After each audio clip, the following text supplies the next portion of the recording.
Hello बच्चों, मैं ममता Jain SST class 9th में आपका एक बार फिर से स्वागत करती हूँ। बच्चों, अपने अपना फर्स्ट लेसन लास्ट वीडियो के अंदर कंप्लीट कर लिया था। फर्स्ट लेसन का नाम याद है ना आपको? लोकतंत्र क्या एवं क्यों। तो फर्स्ट लेसन के अंदर अपने पढ़ा था कि लोकतंत्र किसे कहते हैं, कौन कौन से देशों में लोकतंत्र चल रहा है और कौन से ऐसे देश है जहाँ पर कह तो रहे लोकतंत्र है लेकिन वहाँ पर लोकतंत्र नहीं है। फिर हमने लोकतंत्र की विशेषताएं देखी थी और बाद के अंदर अपन ने क्या देखा था कि लोकतंत्र के पक्ष में तर्क और विपक्ष में तर्क, और उसके बाद अपन एक बात के ऊपर आ गए थे कि लोकतंत्र अलोकतंत्र वाले देशों से अधिक सर्वोत्तम है, यानी किसी भी देश के अंदर एकाधिकार या तानाशाही से ज्यादा अच्छा है कि वहां पर लोकतंत्र रहे क्योंकि लोकतंत्र में माना कि बहुत सारी बुराइयां हैं लेकिन हमारे पास जो अच्छा विकल्प है वो सिर्फ लोकतंत्र का ही है। लोकतंत्र ही वर्तमान समय में एक ऐसा विकल्प है जिससे देश के अंदर अच्छे से शासन चल सकता है और वहां के नागरिक अच्छे से सुरक्षित रह सकते हैं। तो बच्चों, लोकतंत्र अपन ने पढ़ लिया। अब आज अपन अपना सेकंड लेसन स्टार्ट करेंगे और सेकंड लेसन का क्या नाम है? संविधान निर्माण। संविधान निर्माण जो कि आपकी पॉलिटिकल साइंस के अंदर जो लोकतांत्रिक राजनीति फर्स्ट जो बुक है उसका सेकंड लेसन है संविधान निर्माण। तो बच्चों, संविधान शब्द आप जब 6th-7th होंगे तब से शायद आपने संविधान का नाम सुना होगा। जैसे अपन संविधान शब्द सुनते हैं तो हमारे दिमाग में क्या आता है? संविधान शब्द सुनते हमें कुछ नियम कानून दिखते हैं, ऐसे नियम कानून जिसके द्वारा पूरे देश की व्यवस्था चलती है। तो हम संविधान के बारे में बहुत सारी बातें करेंगे, बहुत कुछ जानेंगे, लेकिन संविधान के बारे में पढ़ने से पहले मैं आपको एक कहानी बताती हूँ क्योंकि आपकी जो एनसीईआरटी की बुक है, आपका जो सिलेबस है उसके अकॉर्डिंग ही अपन को चलना है। तो आपके बुक के अंदर इस लेसन के स्टार्टिंग के अंदर दक्षिण अफ्रीका की एक कहानी दे रखी है। तो बच्चों, दक्षिण अफ्रीका जैसे अपन नाम सुनते हैं तो हमारे आंखों के आगे अश्वेत लोग आ जाते हैं, काली चमड़ी वाले लोग आ जाते हैं, और जिसमें हमारे सामने आते हैं नेल्सन मंडेला। आप सब लोगों ने नेल्सन मंडेला का नाम सुन रखा होगा। बच्चों, जो दक्षिण अफ्रीका का देश है वो काले लोगों का देश है, मतलब वहाँ के जो मूल निवासी है उनकी चमड़ी का रंग काला है और उन्हें अश्वेत लोग भी कहते हैं। जिस प्रकार हमारे भारत के ऊपर अंग्रेजों का शासन था, अंग्रेजों ने हमें गुलाम बना के रखा था बच्चों, इसी प्रकार दक्षिण अफ्रीका के अंदर भी गोरों का शासन था, अंग्रेजों ने उनको भी गुलाम बना के रखा था और वहां पर यूरोपीय लोगों ने आकर के अपना अधिकार जमा लिया था। लेकिन डिफरेंस इतना है कि भारत के अंदर ये लोग मेहमान बनकर ही रहे और उन्होंने अपना यहाँ पर साम्राज्य स्थापित नहीं किया। हमारे स्थानीय शासन प्रणाली के अंदर उनका हस्तक्षेप नहीं हो पाया, लेकिन दक्षिण अफ्रीका के अंदर उन गोरों ने, उन अंग्रेजों ने वहाँ की जो पूरी शासन प्रणाली थी वहां पर पूरी तरह से कब्जा कर लिया था और जो अश्वेत थे वो बिल्कुल न्यूट्रल हो गए थे। तो जो दक्षिण अफ्रीका के अंदर बात थी कि अंग्रेजों ने अपना पूरा आधिपत्य कर लिया था और गोरे लोगों ने वहां पर अपना पूरा साम्राज्य बना लिया था। ऐसे के अंदर क्या हुआ था कि जो अश्वेत, जो काले लोग थे, उनके ऊपर बहुत ज्यादा जुल्म होने लगे थे, उन्हें किसी भी तरह की कोई भी स्वतंत्रता नहीं थी। ऐसे में 1950 से ही वहाँ के जो कुछ अश्वेत लोगों ने वहां पर इस गोरे लोगों के खिलाफ कार्य करना चालू कर दिया था, क्योंकि गोरे लोगों ने क्या कर रखा था बच्चों? रंग भेद नीति कर बना रखी थी, जिसके अंदर ये जो अश्वेत लोग थे और एक लोग थे वहां पर रंगीन चमड़ी वाले और तीसरे थे श्वेत चमड़ी वाले। तो जो श्वेत चमड़ी वाले लोग थे वो तो कौन से थे? हमारे जो अंग्रेज वहां पर आ गए थे, जो यूरोपीय लोग थे वो, और जो काली चमड़ी वाले लोग थे वो दक्षिण अफ्रीका के मूल निवासी थे। लेकिन साथ में कुछ रंगीन चमड़ी वाले लोग थे जो इतने अधिक काले नहीं थे लेकिन गोरे भी नहीं थे, वो थे हमारे भारतीय लोग। तो बच्चों, क्या हुआ था कि दक्षिण अफ्रीका के अंदर क्या हुआ था कि जो हमारे वहां पर थे नेल्सन मंडेला, और नेल्सन मंडेला जिस तरह हमारे भारत के अंदर हम महात्मा गांधी को राष्ट्रपिता की उपाधि दी है, इसी प्रकार जो नेल्सन मंडेला जो कि अश्वेत थे वो दक्षिण अफ्रीका के राष्ट्रपिता माने जाते हैं। तो क्या हुआ था कि वहां पर उन गोरे लोगों ने अपना आधिपत्य जमा लिया था और जो काली चमड़ी वाले लोग थे, जो अश्वेत लोग थे, उनके ऊपर बहुत सारे अत्याचार होने लगे थे। तो सन 1950 से ही वहां पर इन काली चमड़ी वाले लोगों ने भी क्या प्रारंभ कर दिया था? संघर्ष प्रारंभ कर दिया था इन गोरे लोगों की रंगभेद नीति के खिलाफ, और उसमें एक थे नेल्सन मंडेला। तो नेल्सन मंडेला ने जो गोरों की जो रंगभेद नीति थी उसका विरोध किया और उनके कथन थे, मैंने गोरों के खिलाफ प्रदर्शन किया है। उनके कथन को आपको याद रखना है बच्चों कि मैंने गोरों के खिलाफ प्रदर्शन किया है, मैंने अश्वेतों के प्रभुत्व का विरोध किया है। मैंने गोरों के खिलाफ तो प्रदर्शन किया है और मैंने अश्वेतों के प्रभुत्व का विरोध किया है। क्योंकि नेल्सन मंडेला चाहते थे कि गोरे और काले लोग सभी लोग आपस में मिलजुल कर रहे और एक ऐसे समाज की स्थापना हो, एक ऐसे समाज की उन्होंने कल्पना की थी जहाँ पर सभी लोग मिलजुल कर रहे।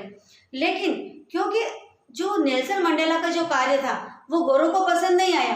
क्यों? क्योंकि उनकी वजह से अश्वेत क्या हो रहे थे, जागरूक हो रहे थे अपने अधिकारों के प्रति। तो उन अंग्रेजों ने, उन गोरों ने क्या किया, नेल्सन मंडेला के ऊपर राजद्रोह का आरोप लगा दिया और राजद्रोह का आरोप लगा करके उन्हें 1964 के अंदर आजीवन कारावास दे दिया और उनको जेल में डाल दिया।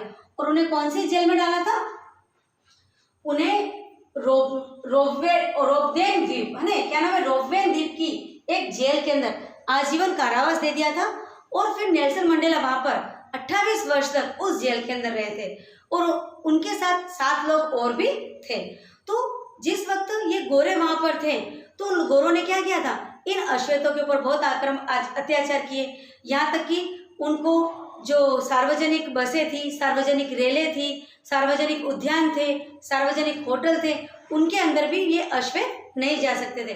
जिसे इंडिया के अंदर था ना कि dogs in Indians are not allowed, इसी प्रकार वहां पर भी इस तरह के बोर्ड लगे हुए हैं। बच्चों आपकी बुक के अंदर इस तरह के पोस्टर भी दे रखे हैं जहाँ पर पता चल रहा है कि एक समुद्र तट है जहाँ पर सिर्फ गोरों को नहाने की परमिशन है, काले वहां पर नहीं नहा सकते। तो इन गोरों ने क्या किया था, इन कालों और रंगीन चमड़ी वाले लोगों को ऐसी ऐसी जगहों पर, सार्वजनिक स्थानों पर, उद्यानों पे, रेस्टोरेंट के अंदर, समुद्र तट के ऊपर, रेलों के अंदर, बसों के अंदर उनको जाना अलाउड नहीं था। इस तरह उनके ऊपर बहुत सारा अत्याचार किया गया था। बड़े बड़े पदों के ऊपर भी सिर्फ गोरे लोग ही वहाँ पर पद स्थापित थे। तो इन सब जुल्मों का विरोध किया हमारे नेल्सन मंडेला ने। तो नेल्सन मंडेला ने ये जो विरोध किया, इसकी वजह से क्या हुआ बच्चों, उनको 1964 के अंदर आजीवन कारावास मिला और 28 वर्षों तक जेल में रहे। लेकिन इनका संघर्ष वहां पर भी जारी रहा और इनके जो समर्थक थे उन्होंने जेल के बाहर भी इस संघर्ष को जारी रखा और अंततोगत्वा इन गोरों को हार माननी पड़ी। गोरों ने अपने जो उनके जो नियम थे उनके अंदर थोड़ा फ्लेक्सिबिलिटी लाए, लचीलापन लाए और कहीं कहीं पर उन कालों को भी कुछ अधिकार दिए गए। और एट लास्ट, सबसे लास्ट के अंदर 1964 के अंदर तक 1964 के अंदर 1964 में तो उनको कारावास मिला था और 26 अप्रैल 1994 की मध्य रात्रि को दक्षिण अफ्रीका ने अपना झंडा लहरा दिया। अर्थात 26 अप्रैल 1994 को गोरों का शासन खत्म हो गया और इन कालों का शासन चालू हो गया। तो मध्य रात्रि को दक्षिण अफ्रीका वालों ने अपना झंडा लहरा दिया। लेकिन बच्चों यहाँ पर गोरों की संख्या भी तो थी, गोरे भी अब यहाँ पर ये देश छोड़कर नहीं जाना चाहते थे और काले लोग भी चाहते थे कि हमारा आधिपत्य रहे। तो बच्चों यहाँ पर क्या हुआ कि एक मिलीजुली सरकार बनी जिसमें गोरे भी थे और काले भी थे। कालों की संख्या अधिक थी, 3/4 भाग कालों का था और 1/4 भाग गोरों का था। गोरे क्या थे, अल्पसंख्यक थे और कुछ हमारे रंगीन भारतीय भी थे। तो इन सब ने मिलकर के गोरे यानी श्वेत, अश्वेत और रंगीन तीनों रंग की चमड़ी वाले लोगों ने मिलीजुली सरकार का वहां पर निर्माण किया और जो सरकार बनी उसको बच्चों क्या नाम दिया, सतरंगी सरकार दिया। क्या नाम दिया, सतरंगी या इंद्रधनुष सरकार। क्यों नाम दिया, क्योंकि इस सरकार के अंदर कुछ पदाधिकारी तो काले श्वेत रंग के थे, कुछ गोरे रंग के थे और कुछ रंगीन वर्ण के थे। अब बच्चों जब एक बार इन्होंने कह तो दिया, ये आपस के अंदर मिल भी गए और तब लेकिन वहां पर क्या बात हुई, जब बच्चों हमारा किसी से झगड़ा होता है और हम आपस के अंदर मिलजुल कर रहते हैं तो हमारे दिमाग में हमेशा एक डाउट रहता है कि क्या पता ये हमारे साथ कुछ गलत ना कर दें। तो नेल्सन मंडेला ने उनको समझाया कि यदि हमें अच्छी तरह से मिलजुल कर रहना है तो हमें पुरानी सारी बातों को भुलाना होगा, हमें हमारे पुराने मतभेदों को भुलाना होगा, हमारे पुराने अनुभवों को भुलाना होगा और हम पुरानी रंजिश को भुला करके और एक नई शुरुआत करेंगे। और उन्होंने ऐसा ही किया। वहाँ पर 1994 से गोरे, काले और रंगीन तीनों चमड़ी के लोग आपस के अंदर मिल करके सरकार बनाई और उन्होंने मिल करके रहना चालू किया। तो वहां पर जो लोकतंत्र बना 1994 के अंदर दक्षिण अफ्रीका के अंदर लोकतंत्र बना और वो लोकतंत्र एक सर्वश्रेष्ठ लोकतंत्र का उदाहरण बना क्योंकि वहां पर जो नागरिकों को अधिकार मिले थे वो व्यापक अधिकार मिले थे जो किसी भी अन्य लोकतंत्र में नहीं मिले थे। तो बच्चों ये बात आपको याद रखनी है कि दक्षिण अफ्रीका के अंदर जो लोकतंत्र बना था 1994 26 अप्रैल 1994 के अंदर जो लोकतंत्र बना था वो एक अच्छा, एक लोकप्रिय, एक सर्वश्रेष्ठ, एक आदर्श लोकतंत्र बना था और वहाँ के नागरिकों को व्यापक अधिकार मिले थे। और इस दक्षिण अफ्रीका के लोकतंत्र को एक आइडल लोकतंत्र के रूप में, आदर्श लोकतंत्र के रूप में भी जाना जाता है।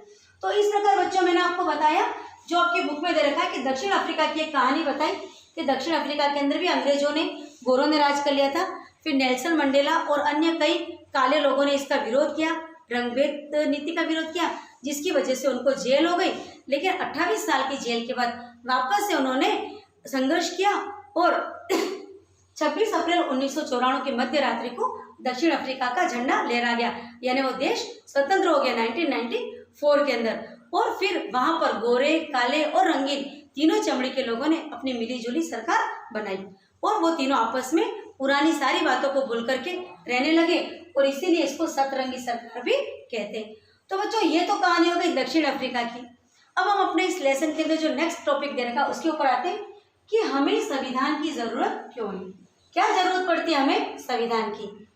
तो बच्चों जब हम संविधान की जरूरत क्यों है, इसके अंदर हम वापस से दक्षिण अफ्रीका के ऊपर हमें चलते हैं वापस से कि दक्षिण अफ्रीका के अंदर मैंने आपको बताया कि वहाँ के जो गोरे, काले और रंगीन लोगों ने आपस में समझौता तो कर लिया कि हाँ अब हम मिलजुल कर रहेंगे और हमारी जो सरकार बनेगी वो मिलजुल कर रहेगी और हम सभी तरह के जो पद हैं, जितने बड़े बड़े पद हैं उसके ऊपर तीनों तरह के ही लोग रहेंगे। लेकिन बच्चों ओरल कोई बात नहीं होती है। जब हम कोई समझौता करते हैं और केवल बोल के करते हैं तो उसका क्या है, आज बोले तो कल बदल जाए।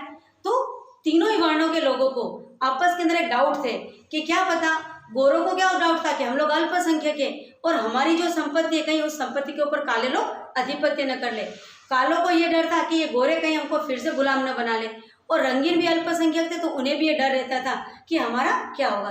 तो ये जो आपस के अंदर जो संशय था, डर था, इसकी वजह से उन्होंने क्या करा, इन कुछ बातों को उन्होंने लिखित रूप दिया, कुछ नियम बनाए कि आज से ऐसा होगा, आज से ऐसा होगा कि हमारे नए शासक ये होंगे, इतने समय में चुनाव होगा, चुनाव में ये लोग भाग रहेंगे, फला फला बातों को उन्होंने लिपिबद्ध कर लिया, लिखित कर लिया।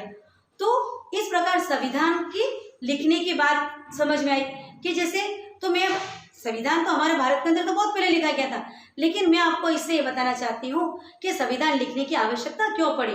तो हमने इसके लिए कुछ पॉइंट भी ले रखे, लेकिन साउथ अफ्रीका के एग्जाम्पल से हमने ये समझा कि लोगों में भरोसा कायम करने के लिए, अपने अपने हितों की रक्षा के लिए, एक भरोसा कायम, अपने अपने हितों की रक्षा के लिए सभी कार्य सुचारू रूप से चले, उसके लिए नियम और कानूनों को लिखने की आवश्यकता महसूस हुई और इस प्रकार संविधान की आवश्यकता हुई। तो बच्चों ये तो बात हो गई अपने दक्षिण अफ्रीका की। अब हम एक जनरल बात करते हैं कि हमें संविधान की जरूरत क्यों है। तो पहला कि भविष्य में शासकों का चुनाव कैसे होगा। हमें कोई भी, हमने अपना देश बन गया उनका, जब कोई देश बन जाता है तो देश के अंदर ये बात आती है कि आज तो कोई एक शासक बन गया है, राजा बन गया है, लेकिन आगे कौन राजा बनेगा, तो उसके लिए कुछ बातें लिखी जाती है, नियम लिखे जाते हैं। तो इसके भविष्य में शासक कौन बनेगा, इस बात के लिए भी संविधान का लिखने की आवश्यकता महसूस हुई। लोगों व सरकार के बीच संबंध बनाना। जब संविधान लिखा जाता है तो संविधान क्या होता है, सरकार की बात लोगों तक आती है और लोगों की बात सरकार तक जाती है। तो लोगों व सरकार के बीच संबंध कायम करने के लिए भी संविधान की आवश्यकता है। साथ रह रहे विभिन्न लोगों के बीच जरूरी भरोसा व सहयोग विकसित करना। ये बात मैं आपको पहले ही बता चुकी हूँ दक्षिण अफ्रीका के एग्जाम्पल से कि हम पूरे देश के लोग एक साथ रह रहे हैं, लेकिन एक साथ रहने पर हमें भरोसा कैसे हो। तो भरोसा करने के लिए संविधान की आवश्यकता होती है ताकि एक दूसरे के ऊपर भरोसा और सहयोग कायम हो सके। इसके बाद सरकार के अधिकारों की सीमा तय करने के लिए, अब सरकार बन गई है ना, लेकिन सरकार के क्या अधिकार होंगे। ऐसा नहीं कि सरकार मनमर्जी कर ले और लोगों का अत्याचार वापस करने लगे। तो सरकार के अधिकारों को लिमिट करने के लिए, एक लक्ष्मण रेखा बनाने के लिए, उनके ऊपर एक सीमा, एक लिमिट तय करने के लिए भी संविधान की आवश्यकता है कि सरकार को यही अधिकार होंगे। तो सरकार के अधिकारों को लिमिट या सीमित करने के लिए, उनकी सीमा तय करने के लिए भी एक लिपिबद्ध संविधान की आवश्यकता होती है।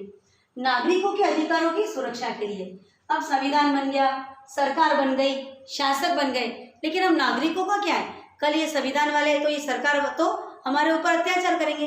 तो नागरिकों की सुरक्षा के लिए भी बच्चों संविधान की आवश्यकता है। और अच्छे समाज के गठन के लिए आकांक्षाओं को व्यक्त करना कि हमारा जो एक सभ्य समाज बन सके, ऐसा समाज बन सके जहाँ पर सब लोग आपस में मिलजुल कर रहे हैं। तो उसके लिए ज़रूरी है कि कोई नियम कायदे कानून हो, और नियम कायदे कानून भी ओरल ना हो, क्योंकि मौखिक कई कई बात का कोई हमारे पास प्रूफ नहीं होता है, कोई सबूत नहीं होता है। तो लोगों के बीच सद्भाव के लिए, उनके समाज के अच्छे समाज के गठन के लिए, अच्छी आकांक्षाओं के लिए भी बच्चों संविधान की आवश्यकता है। तो बच्चों हमने दक्षिण अफ्रीका की कहानी पढ़ी है ना। दक्षिण अफ्रीका के अंदर किस प्रकार दक्षिण अफ्रीका हमारा आज़ाद हुआ। उसके बाद हमने दक्षिण अफ्रीका के अंदर नेल्सन मंडेला की कहानी देख ली, नेल्सन मंडेला के कथन को देखा, और फिर ये देखा कि नेल्सन मंडेला ने और वहाँ के अश्वेतों ने अपने पुराने मतभेदों को बुला करके एक मिलीजुली सरकार का निर्माण किया। फिर हमने देखा कि हमें संविधान की जरूरत क्यों है। तो संविधान की जरूरत के अंदर अपन ने सारे पॉइंट देखे। तो इनसे हमारा एक सारांश क्या निकल के आता है कि लोकतंत्र के लिए संविधान अनिवार्य है। बच्चों संविधान किसी भी देश का हो सकता है, चाहे वो लोकतांत्रिक देश हो, चाहे अलोकतांत्रिक देश हो, चाहे राजशाही देश हो। राजशाही मतलब जहाँ एक राजा का बेटा अपना वो देश चलाता हो, शासक बनता हो। और लोकतांत्रिक मतलब जहाँ पर अपने शासक का चुनाव लोग करते, वोट दे करके, मत दे करके, अपने वोट का प्रयोग करके यदि अपने शासक का चुनाव करते हैं तो उसे अपन लोकतंत्र कहते हैं। अपने फर्स्ट चैप्टर अच्छे से पढ़ लिया है। और तीसरा होता है तानाशाही, जहाँ पर एक डिक्टेटरशिप होती है और एक ही व्यक्ति होता है और वो हमेशा वही रहता है, कोई चुनाव नहीं, उसी की मनमर्जी चलती है। तो बच्चों संविधान कहीं पर भी हो सकता है, लेकिन यदि लोकतंत्र है तो संविधान अनिवार्य है। बिना संविधान के लोकतंत्र नहीं हो सकता है। सच्चे अर्थों में फिर वो लोकतंत्र नहीं होगा यदि संविधान नहीं होगा। अर्थात बिना नियम कानून कायदों का कोई लोकतंत्र हो ही नहीं सकता है। तो हम इस पूरे का एक सारांश निकालते हैं कि लोकतंत्र के लिए संविधान अनिवार्य है। दूसरी बात, हर देश के बुनियादी नियम होते हैं जिसे संविधान कहते हैं। मैं बात पहले ही बता चुकी हूँ, देश कैसा भी हो, लोकतांत्रिक हो चाहे अलोकतांत्रिक हो, चाहे वहाँ राजशाही हो, राजतंत्र हो, लेकिन उसके अपने बुनियादी नियम होते हैं, आधारभूत नियम होते हैं, जिसे हम क्या कहते हैं, संविधान कहते हैं। इसी प्रकार लिखित नियमों की ऐसी किताब जिसे सभी लोग मानते हैं वही संविधान कहलाता है। आपने सरकार ने संविधान तो बना दिया, लेकिन यदि उसको सब लोग नहीं मानेंगे तो ऐसे संविधान का कोई मीनिंग ही नहीं है। जैसा कि नेपाल में हुआ था, नेपाल के अंदर 5 बार संविधान बना। पहली बार बना संविधान लोगों ने उसको अस्वीकार कर दिया। क्यों? क्योंकि संविधान के अंदर ऐसी बातें थी जो सबके हितों की नहीं थी, जो मानने योग्य बातें नहीं थी। तो उस संविधान का खंडन हुआ और लगभग 5 बार वहां पर अब तक संविधान बन चुका है। तो बच्चों संविधान का मतलब ऐसा होता है कि लिखित पुस्तक तो हो और उसमें ऐसे नियम कानून कायदे हो जो सबके हितों में हो, सरकार के हित में हो, देश के हित में हो और वहाँ के नागरिकों के हितों में हो, उनके हितों की सुरक्षा करते हो, जो सभी लोगों द्वारा मान्य हो। यानी संविधान के अंदर वो बातें लिखी जाती है, वो नियम लिखे जाते हैं जो संवैधानिक हो, वैधानिक हो और साथ में सभी लोगों के द्वारा मान्य हो। तो लिखित नियमों की ऐसी किताब जिसे सभी लोग मानते हैं उसे ही संविधान कहते हैं। और संविधान क्या है? सर्वोत्तम कानून है। संविधान सर्वोत्तम कानून है। यदि संविधान के अंदर एक बार कोई बात लिख ली गई है तो उसे सभी लोगों को मानना ही होता है, वो सर्वोत्तम कानून बन जाता है। तो इस प्रकार हमने आज संविधान के बारे में जो बातें लिखी उससे हमको ये बात पता चली कि प्रत्येक देश का अपना नियम होते हैं जिसे संविधान कहते हैं। लिखित नियमों की ऐसी किताब जिसको सभी लोग माने उसको संविधान कहते हैं। हर लोकतंत्र के लिए संविधान अनिवार्य है और संविधान सर्वोत्तम कानून है। तो बच्चों आज की वीडियो में इतना काफ़ी है। अब हम अपनी जो नेक्स्ट वीडियो देखेंगे उसके अंदर हम भारत के संविधान के बारे में बात करेंगे। तो अगली वीडियो के अंदर हम बच्चों फिर से मिलते हैं। तब तक के लिए थैंक यू।